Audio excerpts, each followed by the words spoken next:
Church. Good morning. Welcome to another Daily Hope. My name is Aubrey Brewer. I am the high school director here. Today's great verse is Ephesians 2:8, and it says this: God saved you by his grace when you believed, and you can't take credit for this. It is a gift from God.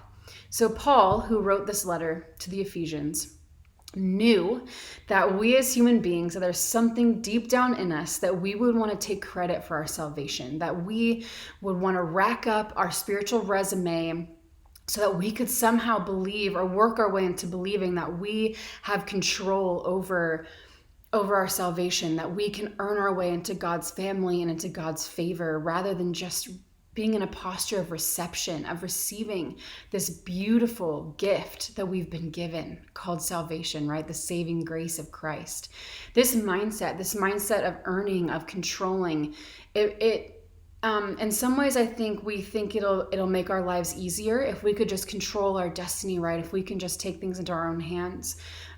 It might seem easier at first, but in reality, this mindset, this perspective leads us to wanting to strive and seek perfection in our relationship with God instead of having an attitude of gratitude and humility, right? Understanding that we don't deserve what we've been given. And while for some of us that might feel really derogatory, what this does, and understanding that we don't deserve this gift that God's given to us, what it does is that it makes us see that God's love is bigger and deeper and grander than anything we could ever comprehend, because we have no control over earning the salvation. God loved us so much that he paid that debt for us in the form of his son who died and rose again, right?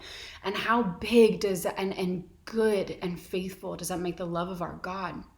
So when we take ourselves out of the striving and the seeking perfection, we're able to receive God's grace differently. And so I wonder this week if instead of being perfection-driven people, we could instead become purpose-driven people. Our purpose is so simple, church. It's to love God and love his people. So as long as we are in relationship with the Lord, we're able to rest and receive this beautiful gift that God has given us in the form of his grace, in the form of his salvation. In verse 10 of Ephesians 2, Paul calls us God's masterpiece. So church, today, I want to let that speak to your identity and simply receive the gift of God's grace today. Receive the gift of God's grace and remember that you are a masterpiece of God, that you are his workmanship, and he loves you beyond comparison. Have a wonderful day, church. Blessings.